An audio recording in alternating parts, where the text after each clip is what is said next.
The Adventures of Sherlock Holmes. The Red-Headed League. I had called upon my friend, Mr. Sherlock Holmes, one day in the autumn of last year, and found him in deep conversation with a very stout, florid-faced, elderly gentleman with fiery red hair. With an apology for my intrusion, I was about to withdraw, when Holmes pulled me abruptly into the room and closed the door behind me. "You could not possibly have come at a better time, my dear Watson," he said cordially. "I was afraid that you were engaged." "So I am, very much so." "Then I can wait in the next room." "Not at all. This gentleman, Mr. Wilson, has been my partner and helper in many of my most successful cases, and I have no doubt that he will be of the utmost use to me and yours also." The stout gentleman half rose from his chair and gave a bob of greeting, with a quick little questioning glance from his small, fat, encircled eyes. "Try the settee," said Holmes, relapsing into his armchair and putting his fingertips together, as was his custom when in judicial moods. "I know, my dear Watson, that you share my love of all that is bizarre and outside the conventions and humdrum routine of everyday life. You have shown your relish for it by the enthusiasm which has prompted you to chronicle, and, if you will excuse my saying so, somewhat to embellish so many of my own little adventures." "Your cases have indeed been of the greatest interest to me," I observed. "You will remember that I remarked the other day, just before we went into the very simple problem presented by Miss Mary Sutherland, that for strange effects and extraordinary combinations we must go to life itself, which is always far more daring than any effort of the imagination." "A proposition which I took the liberty of doubting." "You did, doctor, but none the less you must come round to my view, for otherwise I shall keep on piling fact upon fact on you until your reason breaks down under them and acknowledges me to be right. Now, Mr. Jabez Wilson here has been good enough to call upon me this morning, and to begin a narrative which promises to be one of the most singular which I have listened to for some time. You have heard me remark that the strangest and most unique things are very often connected not with the larger but with the smaller crimes, and occasionally, indeed, where there is room for doubt whether any positive crime has been committed. As far as I have heard, it is impossible for me to say whether the present case is an instance of crime or not, but the course of events is certainly among the most singular that I have ever listened to. Perhaps, Mr. Wilson, you would have the great kindness to recommence your narrative. I ask you not merely because my friend Dr. Watson has not heard the opening part, but also because the peculiar nature of the story makes me anxious to have every possible detail from your lips. As a rule, when I have heard some slight indication of the course of events, I am able to guide myself by thousands of other similar cases which occur to my memory. In the present instance, I am forced to admit that the facts are, to the best of my belief, unique." The portly client puffed out his chest with an appearance of some little pride, and pulled a dirty and wrinkled newspaper from the inside pocket of his greatcoat. As he glanced down the advertisement column, with his head thrust forward and the paper flattened out upon his knee, I took a good look at the man and endeavoured, after the fashion of my companion, to read the indications which might be presented by his dress or appearance. I did not gain very much, however, by my inspection. Our visitor bore every mark of being an average, commonplace British tradesman, obese, pompous, and slow. He wore rather baggy grey shepherd's check trousers, a not over-clean black frock-coat, unbuttoned in the front, and a drab waistcoat with a heavy brassy Albert chain, and a square pierced bit of metal dangling down as an ornament. A frayed top hat and a faded brown overcoat with a wrinkled velvet collar lay upon a chair beside him. Altogether, look as I would, there was nothing remarkable about the man save his blazing red head, and the expression of extreme chagrin and discontent upon his features. Sherlock Holmes's quick eye took in my occupation, and he shook his head with a smile as he noticed my questioning glances. Beyond the obvious facts that he has at some time done manual labour, that he takes snuff, that he is a Freemason, that he has been in China, and that he has done a considerable amount of writing lately, I can deduce nothing else." Mr. Jabez Wilson started up in his chair, with his forefinger upon the paper, but his eyes upon my companion. "How, in the name of good fortune, did you know all that, Mr. Holmes?" he asked. "How did you know, for example, that I did manual labour? It's as true as gospel, for I began as a ship's carpenter." "Your hands, my dear sir. Your right hand is quite a size larger than your left. You have worked with it, and the muscles are more developed." "Well, the snuff, then, and the Freemasonry?" "I won't insult your intelligence by telling you how I read that, especially as, rather against the strict rules of your order, you use an arc and compass breastpin." "Ah, of course, I forgot that. But the writing?" "What else can be indicated by that right cuff so very shiny for 5 inches, and the left one with the smooth patch near the elbow where you rested upon the desk?" "Well, but China?" "The fish that you have tattooed immediately above your right wrist could only have been done in China. I have made a small study of tattoo marks, and have even contributed to the literature of the subject. That trick of staining the fish's scales of a delicate pink is quite peculiar to China. When, in addition, I see a Chinese coin hanging from your watch chain, the matter becomes even more simple." Mr. Jabez Wilson laughed heavily. "Well, I never," said he. "I thought at first that you had done something clever, but I see that there was nothing in it after all." "I begin to think, Watson," said Holmes, "that I make a mistake in explaining.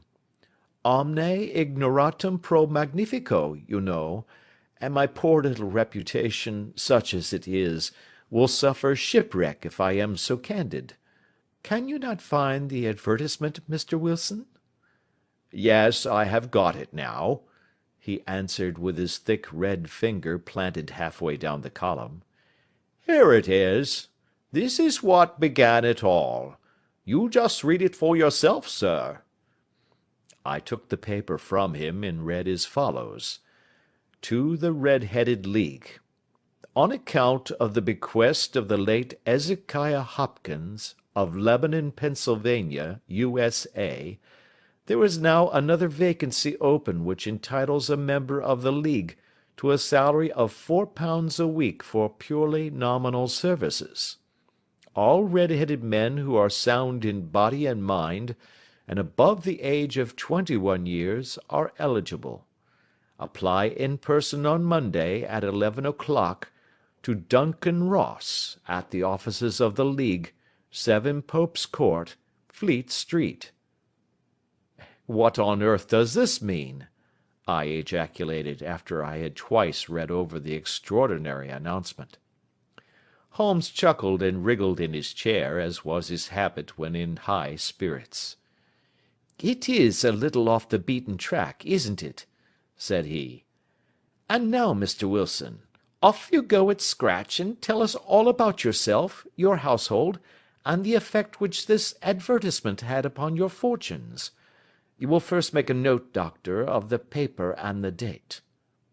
"It is the Morning Chronicle of April 27, 1890, just 2 months ago." "Very good. Now, Mr. Wilson?" "Well, it is just as I have been telling you, Mr. Sherlock Holmes," said Jabez Wilson, mopping his forehead. "I have a small pawnbroker's business at Coburg Square, near the city. It's not a very large affair, and of late years it has not done more than just give me a living. I used to be able to keep 2 assistants, but now I only keep 1, and I would have a job to pay him but that he is willing to come for half wages so as to learn the business." "What is the name of this obliging youth?" asked Sherlock Holmes. "His name is Vincent Spaulding, and he's not such a youth either. It's hard to say his age. I should not wish a smarter assistant, Mr. Holmes, and I know very well that he could better himself and earn twice what I am able to give him. But, after all, if he is satisfied, why should I put ideas in his head?" "Why, indeed? You seem most fortunate in having an employee who comes under the full market price. It is not a common experience among employers in this age. I don't know that your assistant is not as remarkable as your advertisement." "Oh, he has his faults, too," said Mr. Wilson. "Never was such a fellow for photography. Snapping away with a camera when he ought to be improving his mind, and then diving down into the cellar like a rabbit into its hole to develop his pictures. That is his main fault, but on the whole, he's a good worker. There's no vice in him." "He is still with you, I presume?" "Yes, sir. He and a girl of 14, who does a bit of simple cooking and keeps the place clean. That's all I have in the house, for I am a widower and never had any family. We live very quietly, sir, the 3 of us, and we keep a roof over our heads and pay our debts, if we do nothing more. The first thing that put us out was that advertisement. Spaulding, he came down into the office just this day 8 weeks, with this very paper in his hand, and he says, 'I wish to the Lord, Mr. Wilson, that I was a red-headed man.' 'Why that?' I asks. 'Why,' says he, 'here's another vacancy on the League of the Red-headed Men. It's worth quite a little fortune to any man that gets it, and I understand that there are more vacancies than there are men, so that the trustees are at their wits' end what to do with the money. If my hair would only change colour, here's a nice little crib all ready for me to step into.' 'Why, what is it, then?' I asked. You see, Mr. Holmes, I am a very stay-at-home man, and as my business come to me instead of my having to go to it, I was often weeks on end without putting my foot over the doormat. In that way, I didn't know much of what was going on outside, and I was always glad of a bit of news. Have you never heard of the League of the Red-headed Men?' he asked with his eyes open. 'Never.' 'Why, I wonder at that, for you are eligible yourself for one of the vacancies.' 'And what are they worth?' I asked.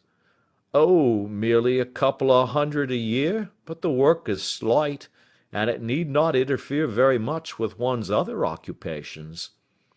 Well, you can easily think that that made me prick up my ears, for the business has not been over good for some years, and an extra couple of hundred would have been very handy.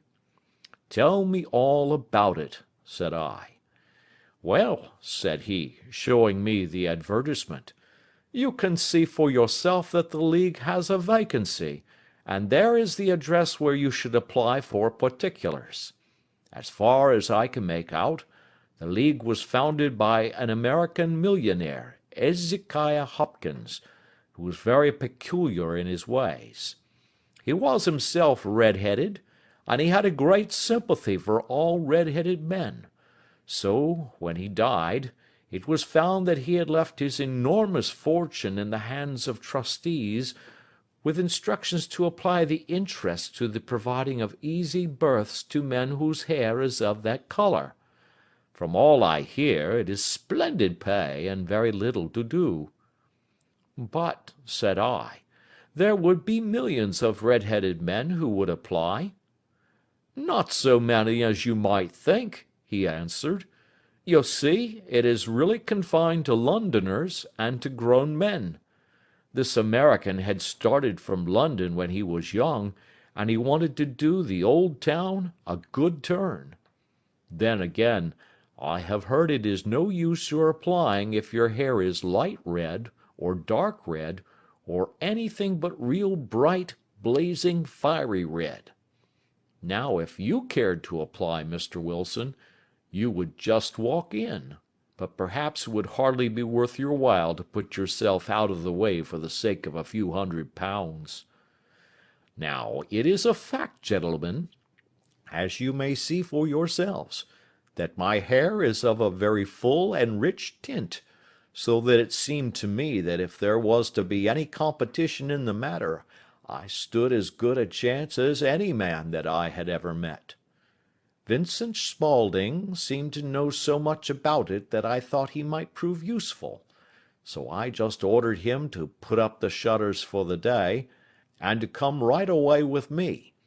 He was very willing to have a holiday, so we shut the business up and started off for the address that was given us in the advertisement. I never hope to see such a sight as that again, Mr. Holmes. From north, south, east, and west, every man who had a shade of red in his hair had tramped into the city to answer the advertisement. Fleet Street was choked with red-headed folk, and Pope's Court looked like a coster's orange barrow. I should not have thought there were so many in the whole country as were brought together by that single advertisement. Every shade of colour they were, straw, lemon, orange, brick, Irish setter, liver, clay. But, as Spaulding said, there were not many who had the real vivid flame-coloured tint. When I saw how many were waiting, I would have given it up in despair, but Spaulding would not hear of it. How he did it, I could not imagine, but he pushed and pulled and butted until he got me through the crowd, and right up to the steps which led to the office. There was a double stream upon the stair, some going up in hope, and some coming back dejected, but we wedged in as well as we could, and soon found ourselves in the office. "Your experience has been a most entertaining one," remarked Holmes as his client paused and refreshed his memory with a huge pinch of snuff.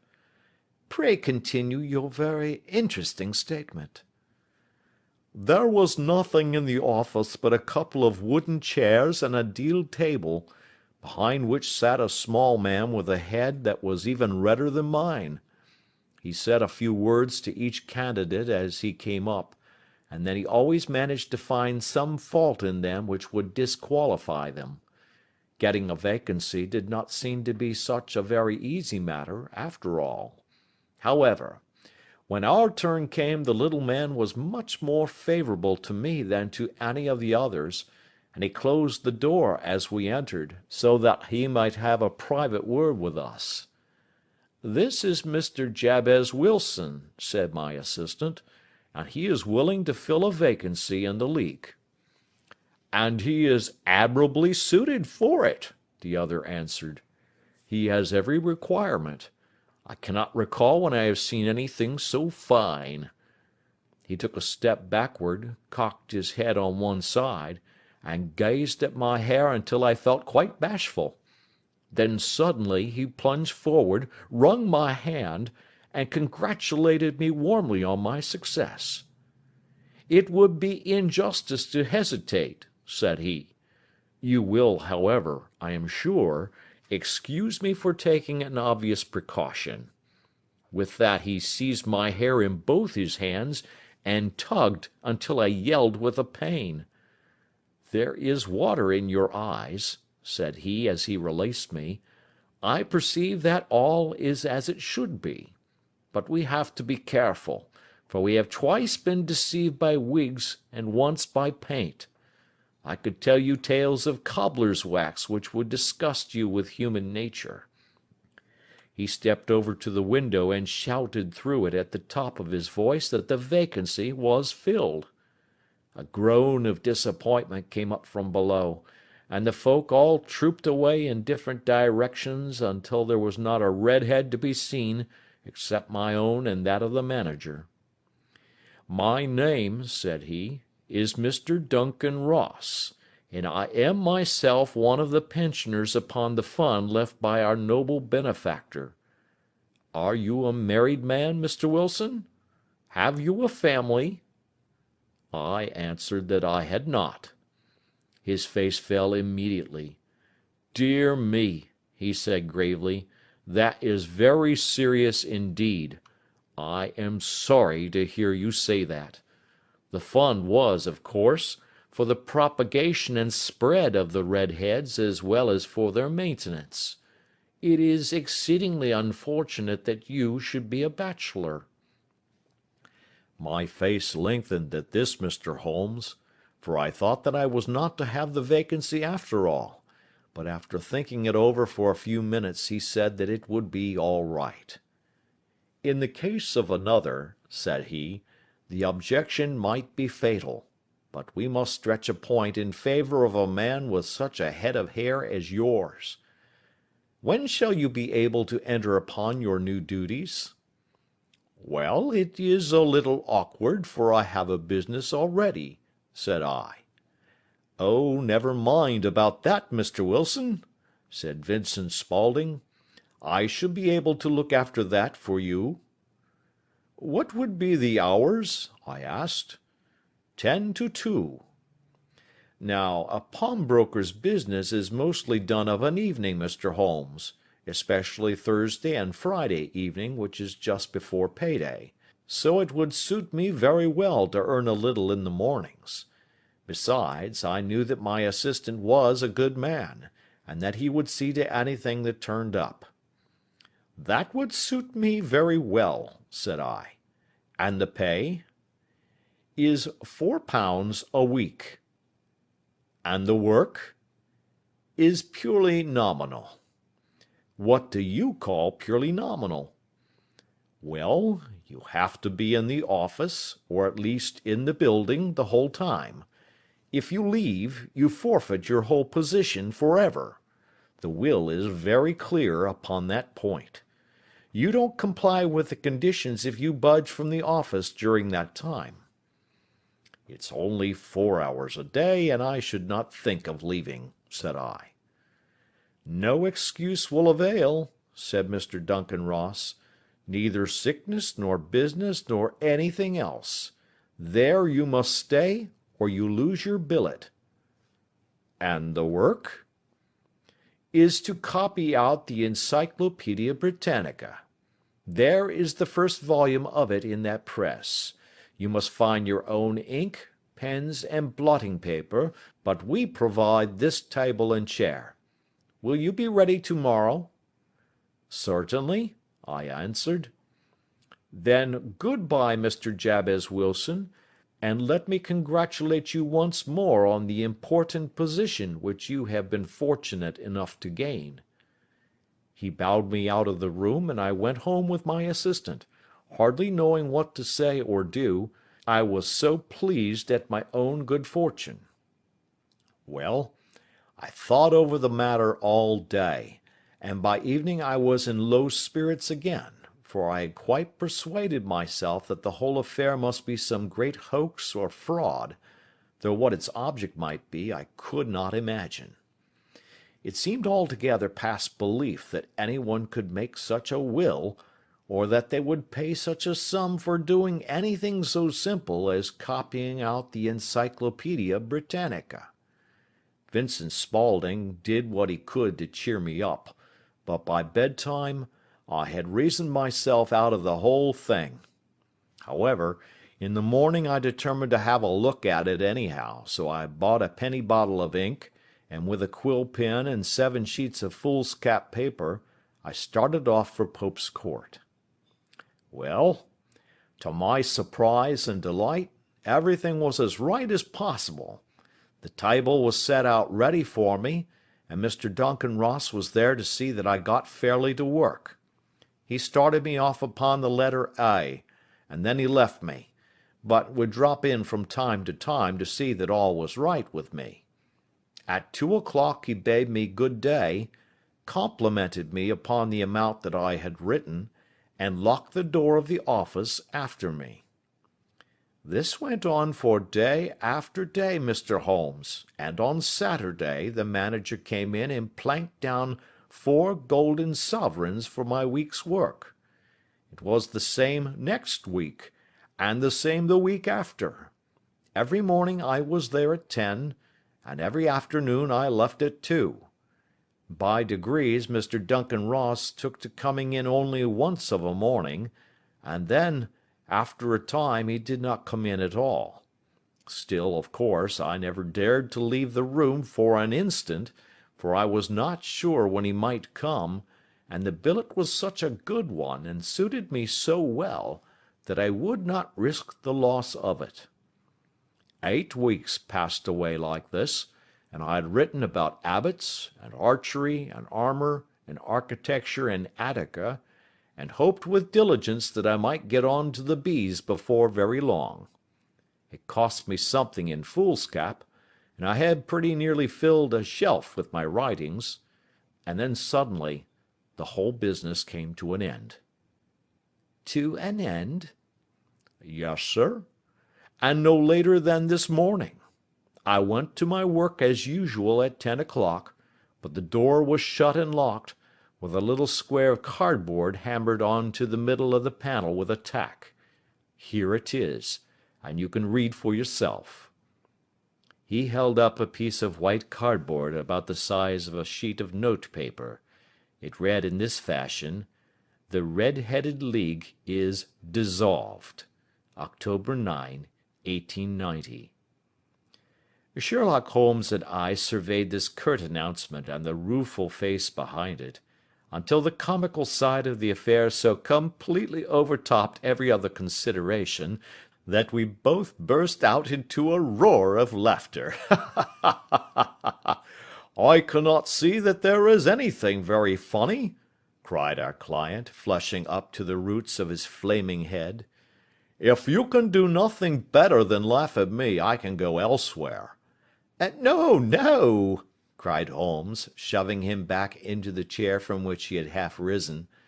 "I really wouldn't miss your case for the world. It is most refreshingly unusual. But there is, if you will excuse my saying so, something just a little funny about it. Pray, what steps did you take when you found the card upon the door?" "I was staggered, sir. I did not know what to do. Then I called at the offices round, but none of them seemed to know anything about it. Finally, I went to the landlord, who is an accountant living on the ground floor, and I asked him if he could tell me what had become of the Red-Headed League.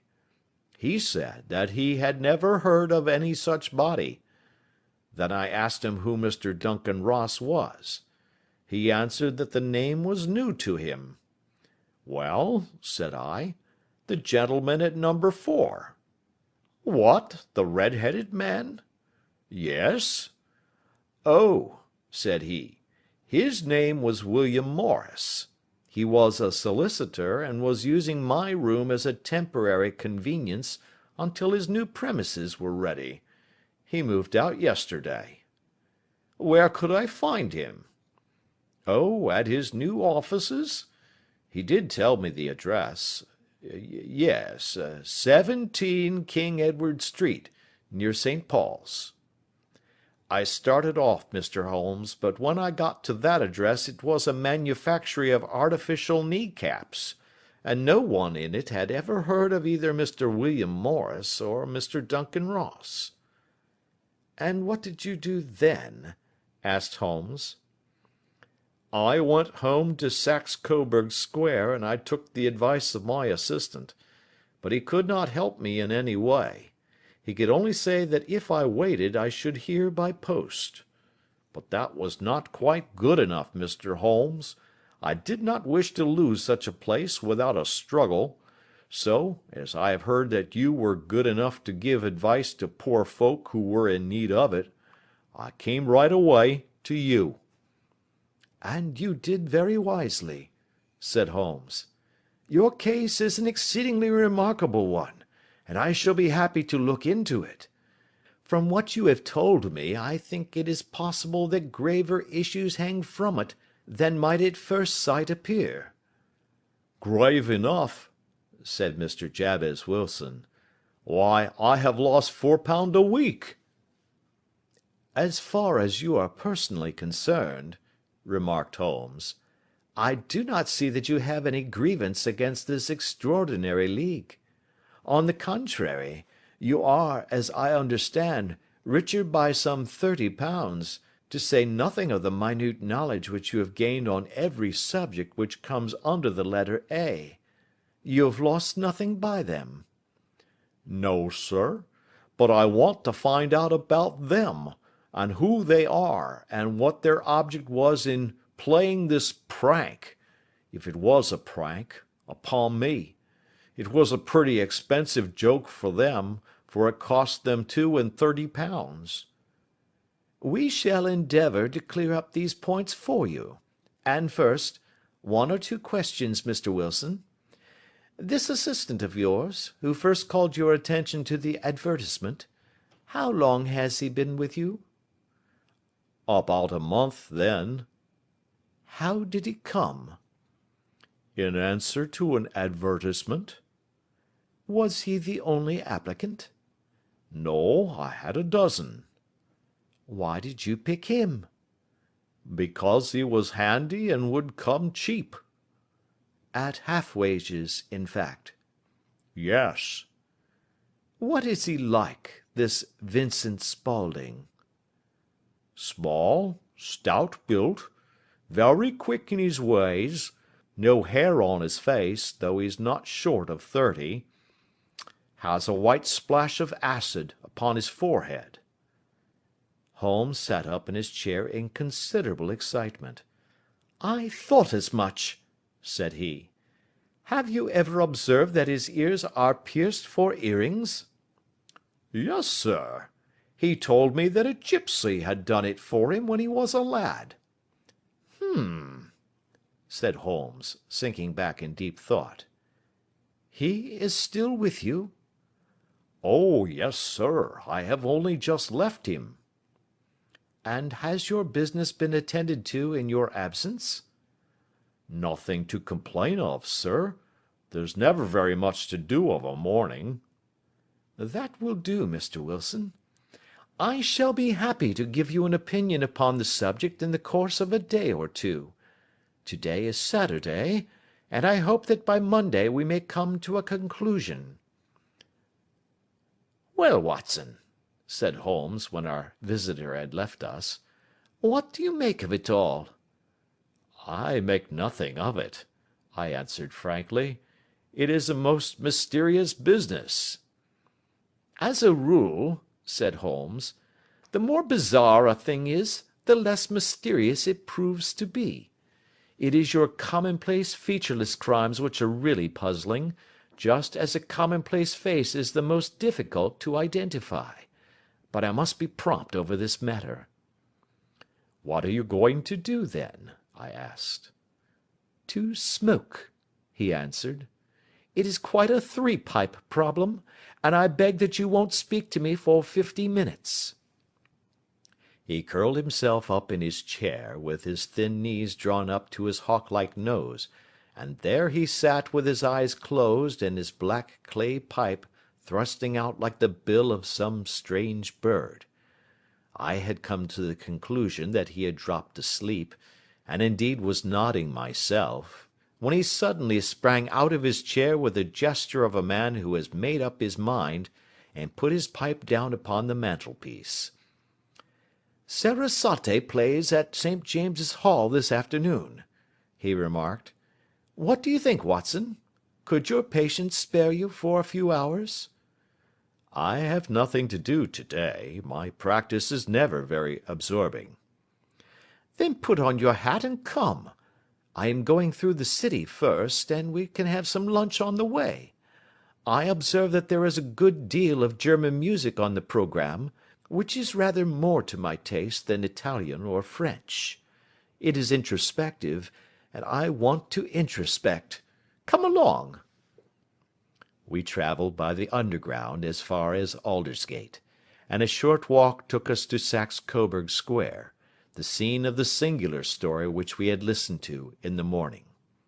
It was a poky, little, shabby, genteel place, where 4 lines of dingy, 2-storied brick houses looked out into a small railed-in enclosure, where a lawn of weedy grass and a few clumps of faded laurel bushes made a hard fight against a smoke-laden and uncongenial atmosphere. 3 gilt balls and a brown board with Jabez Wilson in white letters upon a corner house announced the place where our red-headed client carried on his business.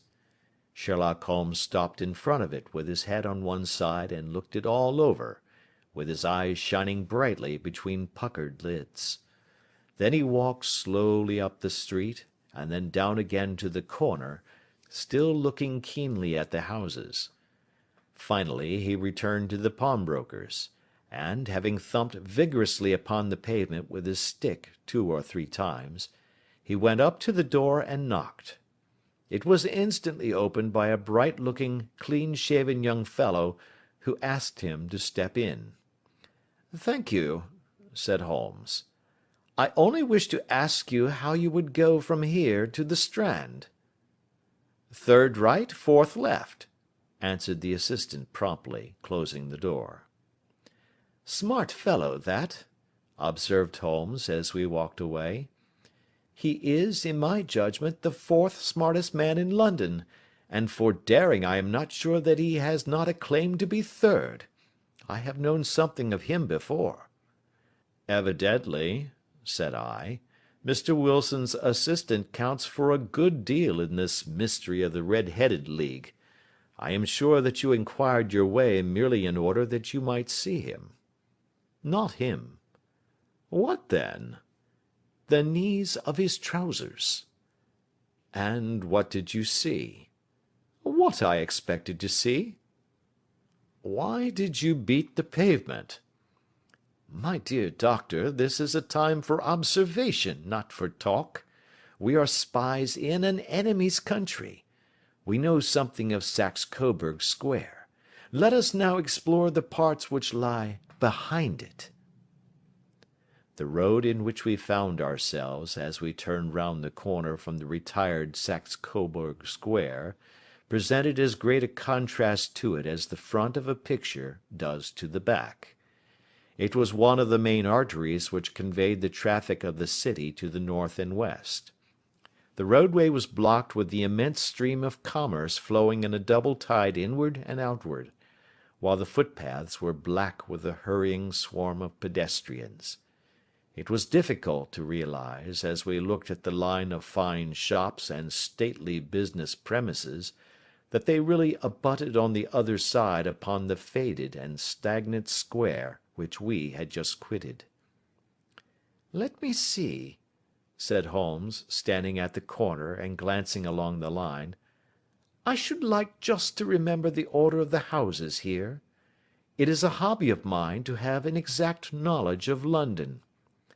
There is Mortimer's, the tobacconist, the Coburg branch of the City and Suburban Bank, the Vegetarian Restaurant, and McFarlane's carriage building depot. That carries us right on to the other block. And now, doctor, we've done our work, so it's time we had some play. A sandwich and a cup of coffee, and then off to Violin Land, where all is sweetness and delicacy and harmony, and there are no red-headed clients to vex us with their conundrums." My friend was an enthusiastic musician, being himself not only a very capable performer, but a composer of no ordinary merit.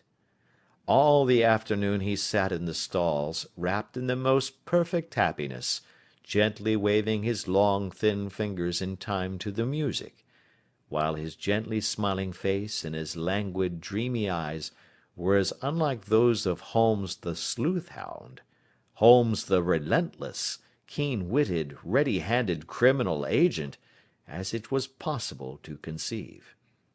In his singular character, the dual nature alternately asserted itself, and his extreme exactness and astuteness represented, as I have often thought, the reaction against the poetic and contemplative mood which occasionally predominated in him.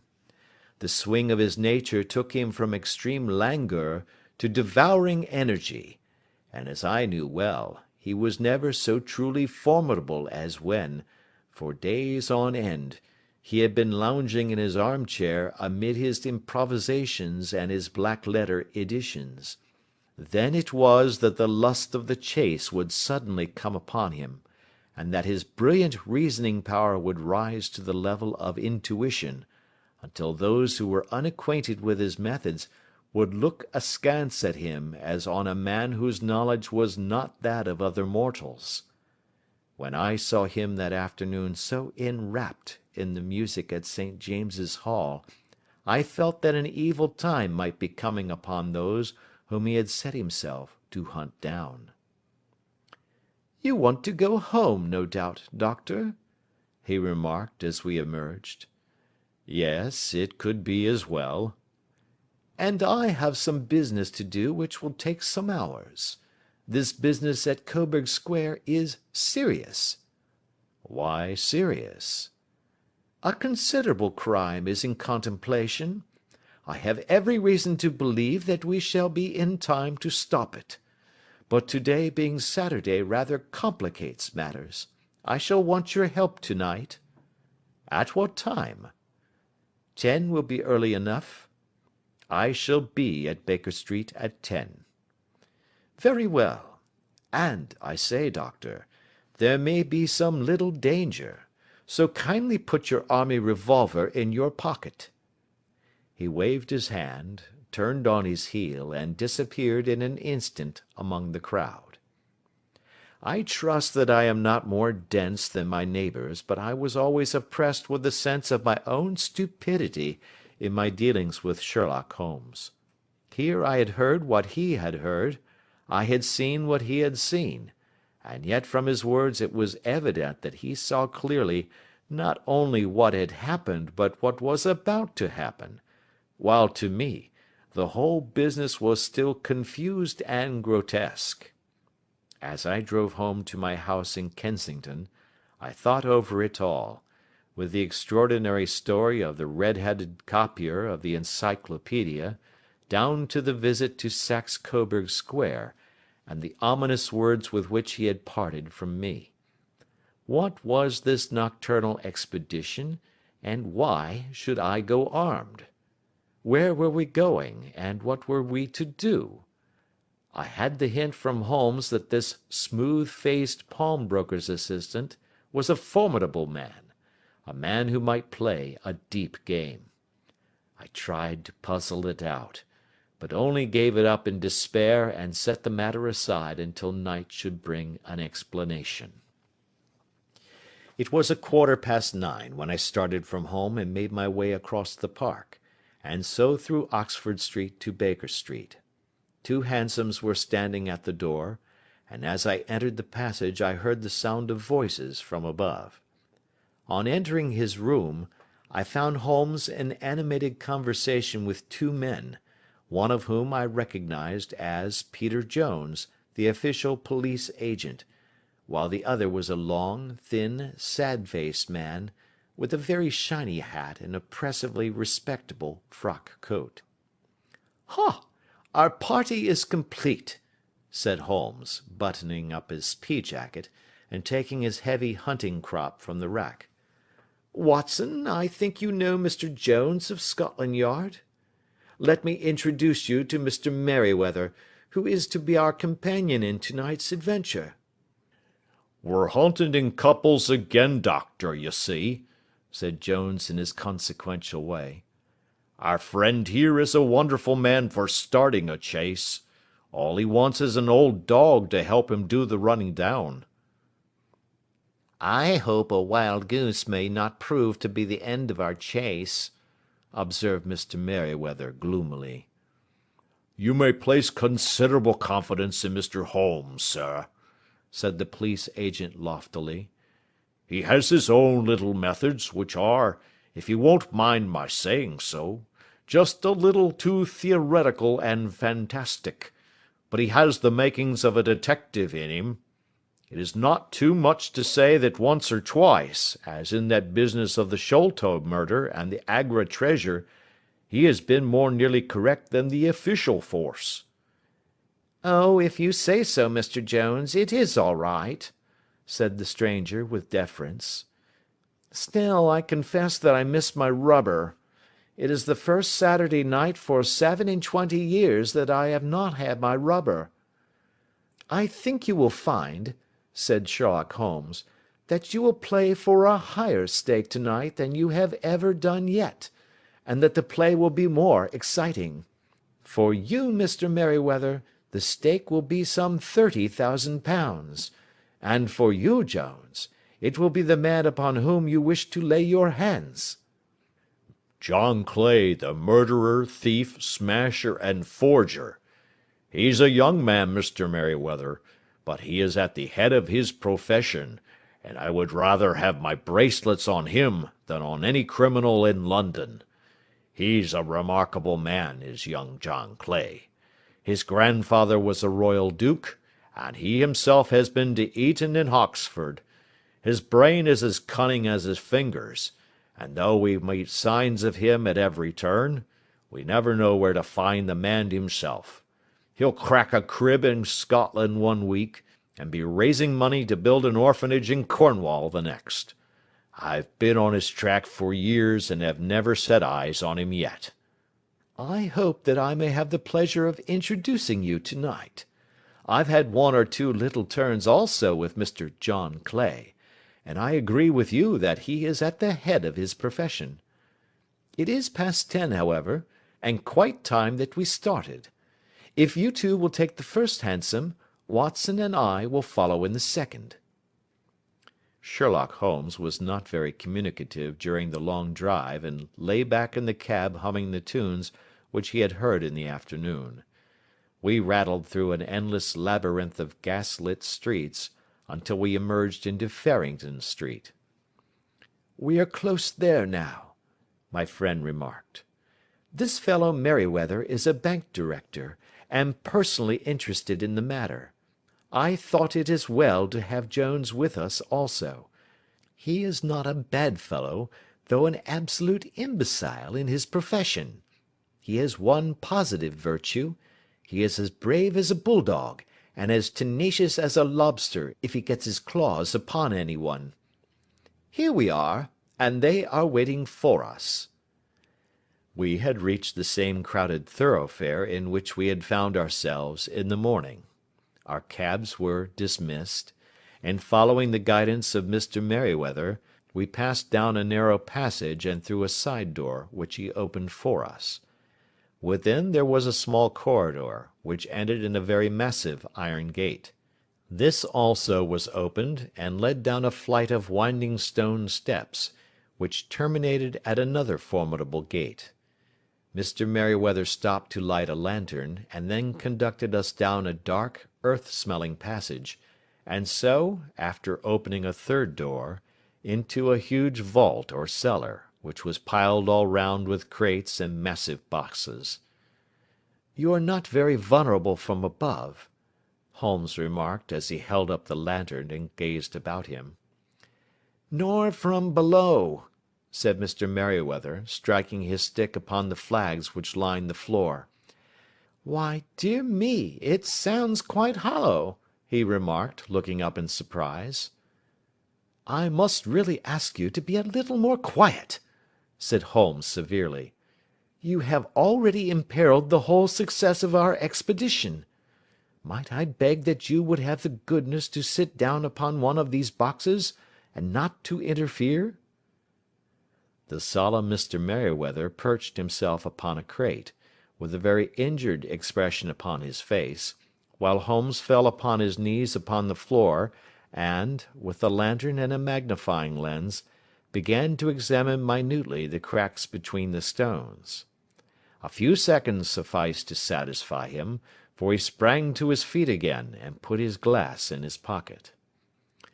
"We have at least an hour before us," he remarked, "for they can hardly take any steps until the good pawnbroker is safely in bed. Then they will not lose a minute, for the sooner they do their work the longer time they will have for their escape. We are at present, Doctor, as no doubt you have divined, in the cellar of the City branch of one of the principal London banks. Mr. Merryweather is the chairman of directors, and he will explain to you that there are reasons why the more daring criminals of London should take a considerable interest in this cellar at present." "It is our French gold," whispered the director. "We have had several warnings that an attempt might be made upon it." "Your French gold?" "Yes. We had occasion some months ago to strengthen our resources, and borrowed for that purpose 30,000 Napoleons from the Bank of France. It has become known that we have never had occasion to unpack the money, and that it is still lying in our cellar. The crate upon which I sit contains 2,000 Napoleons packed between layers of lead foil. Our reserve of bullion is much larger at present than is usually kept in a single branch office, and the directors have had misgivings upon the subject."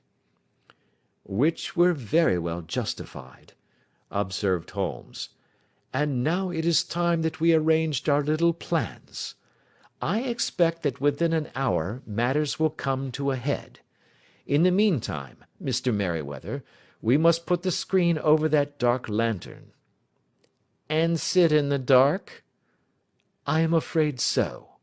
I had brought a pack of cards in my pocket, and I thought that, as we were a partie carrée, you might have your rubber after all. But I see that the enemy's preparations have gone so far that we cannot risk the presence of a light. And, first of all, we must choose our positions. These are daring men, and though we shall take them at a disadvantage, they may do us some harm unless we are careful. I shall stand behind this crate, and do you conceal yourselves behind those. Then, when I flash a light upon them, close in swiftly. If they fire, Watson, have no compunction about shooting them down." I placed my revolver, cocked, upon the top of the wooden case behind which I crouched. Holmes shot the slide across the front of his lantern and left us in pitch darkness. Such an absolute darkness as I have never before experienced. The smell of hot metal remained to assure us that the light was still there, ready to flash out at a moment's notice. To me, with my nerves worked up to a pitch of expectancy, there was something depressing and subduing in the sudden gloom, and in the cold, dank air of the vault. "They have but one retreat," whispered Holmes. "That is back through the house into Saxe Coburg Square. I hope that you have done what I asked you, Jones." "I have an inspector and 2 officers waiting at the front door." "Then we have stopped all the holes, and now we must be silent and wait." What a time it seemed! From comparing notes afterwards it was but an hour and a quarter. Yet it appeared to me that the night must have almost gone, and the dawn be breaking above us. My limbs were weary and stiff, for I feared to change my position, yet my nerves were worked up to the highest pitch of tension, and my hearing was so acute that I could not only hear the gentle breathing of my companions, but I could distinguish the deeper, heavier in-breath of the bulky Jones from the thin, sighing note of the bank director. From my position I could look over the case in the direction of the floor. Suddenly, my eyes caught the glint of a light. At first it was but a lurid spark upon the stone pavement. Then it lengthened out until it became a yellow line, and then, without any warning or sound, a gash seemed to open, and a hand appeared, a white, almost womanly hand, which felt about in the centre of the little area of light. For a minute or more the hand, with its writhing fingers, protruded out of the floor. Then it was withdrawn as suddenly as it appeared, and all was dark again save the single lurid spark which marked a chink between the stones. Its disappearance, however, was but momentary. With a rending, tearing sound, one of the broad white stones turned over upon its side and left a square, gaping hole, through which streamed the light of a lantern.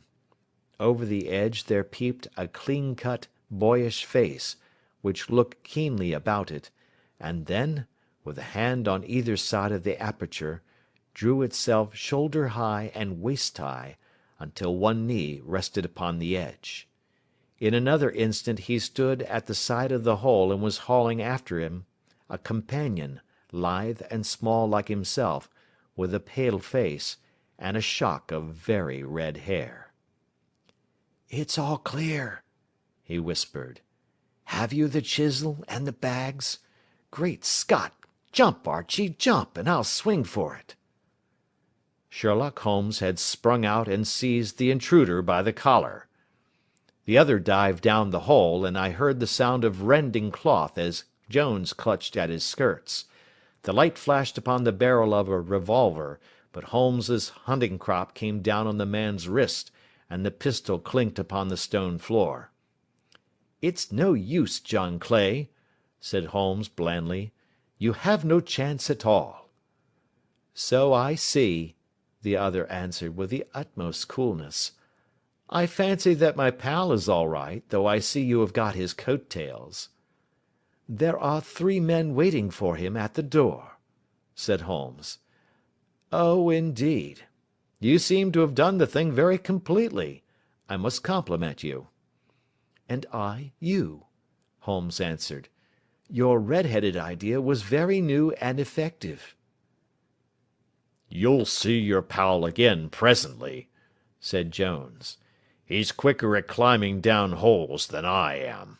Just hold out while I fix the derbies." "I beg that you will not touch me with your filthy hands," remarked our prisoner as the handcuffs clattered upon his wrist. "You may not be aware that I have royal blood in my veins. Have the goodness also, when you address me, always to say sir and please." "All right," said Jones with a stare and a snigger. "Well, would you please, sir, march upstairs where we can get a cab to carry your highness to the police station?" "That is better," said John Clay serenely. He made a sweeping bow to the 3 of us, and walked quietly off in the custody of the detective. "Really, Mr. Holmes," said Mr. Merryweather, as we followed them from the cellar, "I do not know how the bank can thank you or repay you.